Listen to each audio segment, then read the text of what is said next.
doctor, entonces por favor se presenta su nombre, el cargo que ocupa y la especialidad que tiene profesional. Buenos días, mi nombre es Alexander Hernández, yo soy médico egresado de la Universidad Nacional, especialista en medicina forense de la misma universidad. Llevo más de 25 años como perito del Instituto Nacional de Medicina Legal y Ciencias Forenses. Actualmente me desempeño desde el año 2012 como director seccional Meta de la misma institución y además de ejercer funciones administrativas también continúo haciendo labores periciales cuando así se requiera, y además soy docente universitario desde hace 22 años.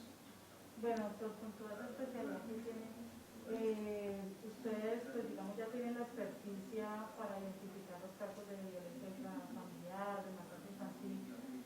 ¿Qué orientación le podemos dar a nuestros médicos y especialistas de la Cruz Roja que atienden pacientes? ¿Cómo identificar estos casos? Digamos, ¿qué señales o qué variables deben tener en cuenta? Bueno, entonces o comienzo explicando que hay diferentes tipos de violencia. Digamos, hablamos de la violencia común, aquella que se da en la calle, entre desconocidos, la violencia sexual y la violencia intrafamiliar. Dentro de la violencia intrafamiliar, pues su nombre refiere, son los que se dan dentro de miembros de la familia, y la violencia intrafamiliar puede ser el maltrato a los niños, o conocido como maltrato infantil. En la violencia intrafamiliar, pues la violencia intrafamiliar de pareja, la violencia basada en género. También en la violencia intrafamiliar podemos tener el maltrato a los adultos mayores.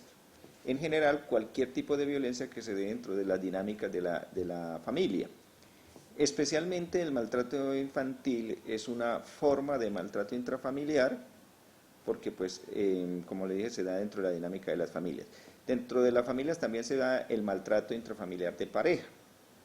Todos estos contextos de la violencia intrafamiliar, pues, permite establecer unos protocolos y guías de manejo que han desarrollado las instituciones de salud como el Ministerio, las diferentes secretarías de salud territoriales, pero también el Instituto Nacional de Medicina Legal tiene guías y protocolos para establecer el tipo de manejo forense. Entonces acá hay dos situaciones importantes. Una es la atención que se da desde el sector salud y otra la que se da desde el sector justicia, y nosotros hacemos parte como instituto del apoyo, o mejor dicho, nuestra misión es el apoyo técnico científico a la administración de justicia. Entonces, una cosa es la atención que debe hacer el sector salud y otra cosa nosotros como apoyo a la administración de justicia. Entonces, cuando estos casos se presentan, estos casos de violencia intrafamiliar y especialmente el maltrato infantil, pues pueden ser detectados por cualquier persona. Pueden ser detectados por instituciones de salud, por instituciones educativas, por la misma comunidad, por cualquier ciudadano. Entonces, no importa el sitio donde se detecte. Y una vez que se detecte, las instituciones deben darlo a conocer a las autoridades de protección, a las autoridades de salud y a las autoridades judiciales. En el caso específico de las instituciones de salud, como es la Cruz Roja Colombiana, que brinda atención en salud, entonces, cuando lleguen allí, sean por consulta externa o sea por urgencias, y se sospeche que el menor es víctima de algún tipo de maltrato o algún tipo de violencia física, violencia psicológica, violencia... también hablamos de violencia emocional, violencia sexual, incluso hablamos de la violencia biológica cuando se le niegan los alimentos y todos los demás elementos para el desarrollo del menor. Entonces los profesionales de la salud debemos estar atentos a detectar estos signos, tanto signos físicos como signos psicológicos de todos estos tipos de maltrato, y se hace el diagnóstico en la historia clínica. Si se sospecha el maltrato, entonces el médico debe hacer todo lo posible para descartarlo o para confirmarlo. Si lo descarta, lo debe enviar a valoración por psicología o trabajo social después de la evaluación médica. Si lo confirma, entonces el médico tiene que activar una ruta, y esa ruta es avisar a las autoridades de justicia, llámese la Policía de Infancia y Adolescencia, el CAIBAS, Bienestar Familiar, Comisarías de Familia. Debe activar, debe hacer también una notificación al sistema de vigilancia epidemiológica, una ruta de actividad, y debe iniciar el manejo médico, pues de acuerdo a la gravedad, al tipo de violencia que tiene, pues pueden ser desde violencias físicas leves hasta violencias severas que requieran hospitalización, o si se trata de violencia sexual, pues activar toda la ruta también del protocolo de atención integral para las víctimas de violencia sexual que está establecido en el Ministerio de la Resolución 459 del 2012. Y como les dije, a protección inicialmente, pues tratándose de menores, es el Instituto Colombiano de Bienestar Familiar. Y la policía inicia con la policía, con la SIJIN, con el CAIBAS. Entonces ellos inician la ruta por el sector justicia. Entonces, la responsabilidad de la institución de salud, especialmente el médico, es, como les dije, el diagnóstico, iniciar su plan de tratamiento de acuerdo a ese diagnóstico, de acuerdo a esa gravedad de esa violencia, pero la activación de la ruta con el informe a las diferentes autoridades. Entonces, en las instituciones de salud debemos tener los teléfonos de contacto, los correos electrónicos para activar tanto las autoridades de justicia para que se inicie la investigación del caso, para que se sancione el responsable, pero también a las entidades de protección, como dijimos, ICBF, Comisarías de Familia, especialmente para que se restablezcan los derechos y se garantice y si la situación de salud lo amerita, pues hay que remitirlo a una institución de mayor complejidad. Doctor, bueno, hay unos signos físicos que son pues evidentes, por ejemplo, cuando hay maltrato físico y eso. Sin embargo, me gustaría que nos describiera un poco más los signos físicos y sobre todo los psicológicos, que de pronto, si no es un profesional del área de la psicología o la psiquiatría, sean como más difíciles de identificar. Bueno, hay en general unos signos que nos deben poner en alarma, especialmente pues, a los profesionales de la salud médicos, que son inicialmente los que tenemos el contacto inicial con ellos en urgencias o en consulta externa, son los cambios de comportamiento.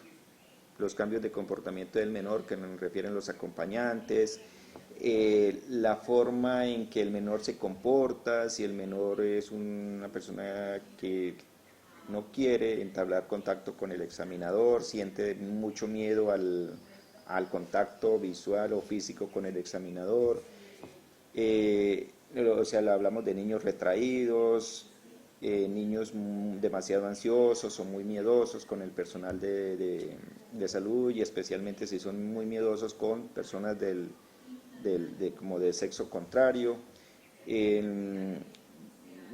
Por ejemplo, bajo peso, baja talla, el cabello, zonas de alopecia, diferentes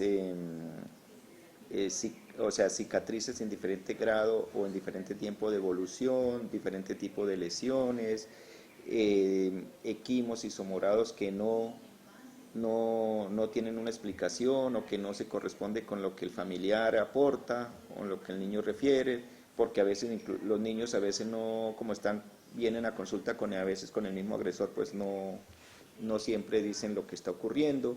Entonces, desde los signos psicológicos, como le decía, del cambio de comportamiento, el aislamiento, es importante que si yo sospecho que algo le está pasando al menor, porque pues como médicos tenemos claro cuáles son los diferentes procesos o actividades que realiza el menor de acuerdo a sus etapas del desarrollo psicomotor. Entonces, cuando nosotros vemos que hay algo que nos llame la atención, debemos profundizar más allá, debemos incluso profundizar con el colegio, con otras personas que con el menor pueda tener confianza, pues si son niños que ya pueden contar sus situaciones, y cuando son niños muy pequeños, pues deben estar muy atentos a los signos de físicos, porque pues psicológicos son muy poco lo que nos va a aportar, especialmente niños menores de 3 años es muy poco lo que nos van a aportar en una entrevista, pero sí al examen físico tenemos que estar atentos. Y como le repito, tenemos que estar atentos hasta los signos de desnutrición.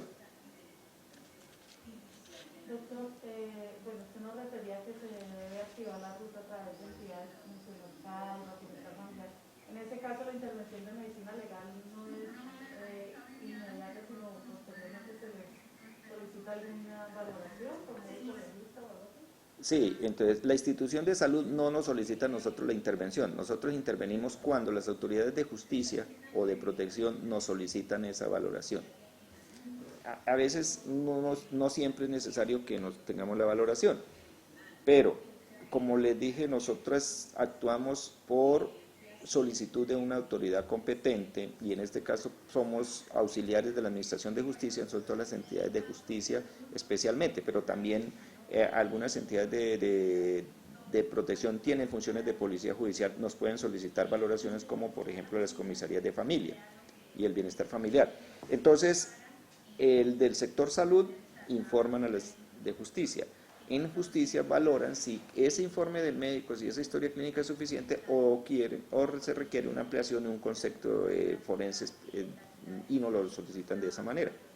Bueno, usted refirió, digamos, en el caso de niños de maltrato a menores de edad, que se recurre a bienestar familiar y CAIBAS. También se recurre al CAIBAS cuando son casos ya que involucran que la víctima es una persona mayor de edad. Sí, porque en los centros de atención de la violencia sexual, pues no importa la edad. Lo que pasa es que tratándose de menores, en los casos de maltrato que no es violencia sexual, pues la competencia es el bienestar familiar y las comisarías de familia, cuando no se trata de violencia sexual. Pero el CAIBAS atiende todos los casos de violencia sexual independientemente de la edad de la víctima. Doctor, ¿usted nos quiere hacer alguna otra recomendación que sea importante para el manejo de estos casos a nuestros profesionales del área de la salud de la Cruz Roja?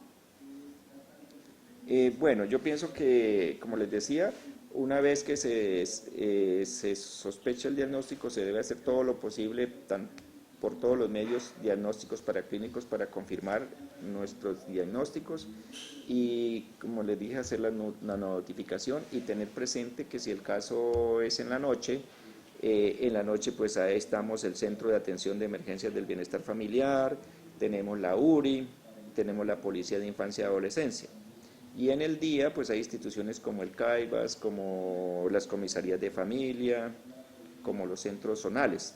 Pero entonces la recomendación es que en todos los centros de atención en salud o IPS públicas o privadas tengamos estos teléfonos, tengamos estos contactos y tengamos el contacto con las personas a las cuales debemos comunicar para activar las rutas. No, con mucho gusto. Sí, sí que